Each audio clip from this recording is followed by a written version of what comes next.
Telugu digital media network లో political కేటగిరీలో number 1 కేవలం 72 గంటల్లో 1,50,00,000 వ్యూస్ పైగా పాపులర్ టీవీ నెట్వర్క్. నమస్తే, welcome to Telugu popular TV.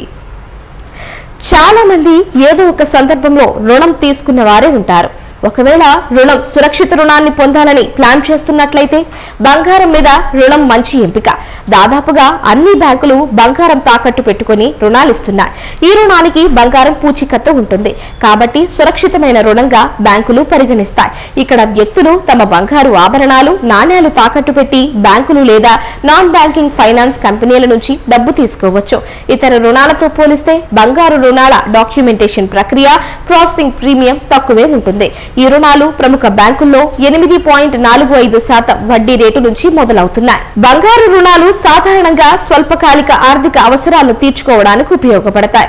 ఉదాహరణకు పిల్లల విద్య, వైద్యం, ఇంటి రిపేర్లకు, చిన్న స్థాయి వ్యాపారాలు చేసుకోవడానికి, వివాహం, టూర్ ప్లాన్లు చేసినప్పుడు, ఇంకా అనేక కార్యక్రమాలు చేపట్టినప్పుడు డబ్బులు అవసరం పడతాయి. అలాంటి సందర్భంలో బంగారు రుణాలు బాగా ఉపయోగపడతాయి. సురక్షితమైన రుణం కాబట్టి వడ్డీని తక్కువ వసూలు చేయడమే కాకుండా దీనికి క్రెడిట్ స్కోరును బ్యాంకులు పరిగణలోకి తీసుకోవు.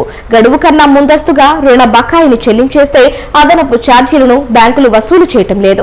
అయితే ఈ రుణంపై కొన్ని ప్రతికూలతలు లేకపోలేదు. రుణగ్రహీత బకాయిని తిరిగి చెల్లించకపోతే ఆ మొత్తాన్ని తిరిగి పొందేందుకు తాకట్టులో ఉన్న బంగారం వేలం వేయడానికి బ్యాంకుకు హక్కు ఉంటుంది.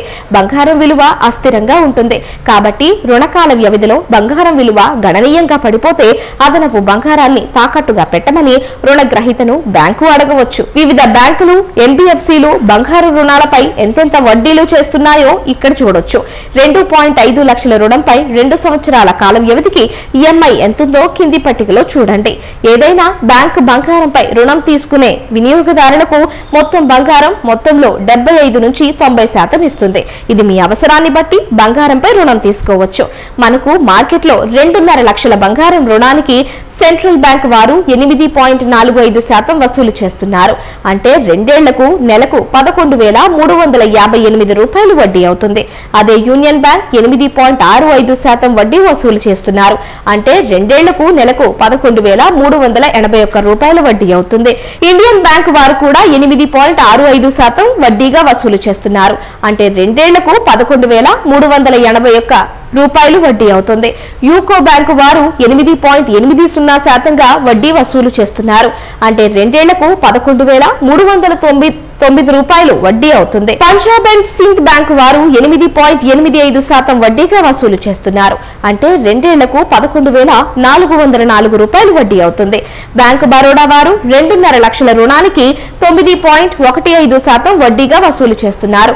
అంటే 2 ఏళ్లకు 11,439 రూపాయలు వడ్డీ అవుతుంది. పంజాబ్ నేషనల్ బ్యాంక్ వారు 9.25% వడ్డీగా వసూలు చేస్తున్నారు. అంటే 2 ఏళ్లకు నెలవారీ 11,450 రూపాయలు అవుతుంది. బ్యాంక్ ఆఫ్ మహారాష్ట్ర వారు 9.3% వడ్డీగా వసూలు చేస్తున్నారు. అంటే 2 ఏళ్లకు 11,456 రూపాయలు అవుతుంది. ఫెడరల్ బ్యాంకు వారు 9.49% వడ్డీగా వసూలు చేస్తున్నారు. అంటే 2 ఏళ్లకు 11,478 రూపాయలు ఈఎంఐ అవుతుంది. ఈ వడ్డీ మొత్తం నెల నెల ఈఎంఐ రూపంలో చెల్లించాలి. కెనరా బ్యాంకు వారు 9.60% వడ్డీ వసూలు చేస్తున్నారు. అంటే 2 ఏళ్లకు 2.5 లక్షల రూపాయలపై 11,490 రూపాయలు అవుతుంది. స్టేట్ బ్యాంక్ ఆఫ్ ఇండియా వారు 9.80% వడ్డీగా వసూలు చేస్తున్నారు.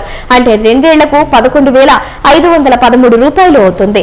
బ్యాంక్ ఆఫ్ ఇండియా వారు 9.85% వడ్డీగా వసూలు చేస్తున్నారు. అంటే 2 ఏళ్లకు 11,519 రూపాయలు అవుతుంది. ఇండియన్ ఓవర్సీస్ బ్యాంక్ వారు 9.90% వడ్డీగా వసూలు చేస్తున్నారు. అంటే 2.5 లక్షల రుణానికి 2 ఏళ్లకు 11,525 రూపాయలు అవుతుంది. కరూర్ వైశ్య బ్యాంకు వారు 10% వడ్డీగా వసూలు చేస్తున్నారు. అంటే 2.5 లక్షల రూపాయలపై 11,536 రూపాయలు అవుతుంది. ధనలక్ష్మి బ్యాంకు వారు 10% వడ్డీగా వసూలు చేస్తున్నారు. అంటే 2 ఏళ్లకి 11,536 రూపాయలు అవుతుంది. ఐసిఐసిఐ బ్యాంకు వారు ఏడాదికి 11% వడ్డీగా వసూలు చేస్తున్నారు. అంటే ఏడాదికి 2.5 లక్షలకి 2 ఏళ్లకి 11,652 రూపాయలు అవుతుంది. కర్ణాటక బ్యాంకు వారు 11.21% వడ్డీ వసూలు చేస్తున్నారు.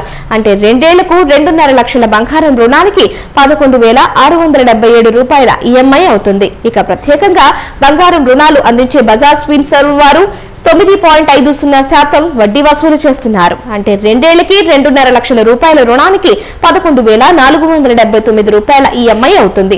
మణపురం ఫైనాన్స్ వారు ఏడాదికి 11.90% అంటే 2 ఏళ్లకి 2.5 లక్షల రూపాయలకు 11,641 రూపాయలు వసూలు చేస్తున్నారు. IIFL ఫైనాన్స్ వారు 11.88% వసూలు చేస్తున్నారు. అంటే 2 ఏళ్లకి 2.5 లక్షల రూపాయలకి నెల ఈఎంఐగా 11,755 రూపాయలు అవుతుంది. ముతూట్ ఫైనాన్స్ వారు అందరికంటే ఎక్కువగా వడ్డీ రేట్లు అమలు చేస్తున్నారు. 12% వడ్డీ కారణంగా 2 ఏళ్లకు ఈఎంఐ నెల 11,769 రూపాయలు అవుతుంది. ఈ రుణాలపై ప్రాసెసింగ్ ఫీజు అదనంగా వసూలు చేస్తారని గ్రహించాలి. HDFC బ్యాంకు వారు 7.20% నుంచి 11.35% వడ్డీగా వసూలు చేస్తుంది. మనం రుణం మొత్తంలో 1% ప్రాసెసింగ్ ఫీజుగా చెల్లించాలి. అలాగే కోటక్ మహీంద్రా బ్యాంకు 8 నుంచి 17% వరకు అందిస్తున్న 2% ప్రాసెసింగ్ ఫీజుతో పాటు GST అదనంగా వసూలు చేస్తారు. ఇండస్ ఇండ్ బ్యాంకు వారు 8.85% వడ్డీగా వసూలు చేస్తున్నారు. 500 నుంచి 1000 రూపాయల వరకు ప్రాసెసింగ్ ఫీజుగా ఉంటుంది.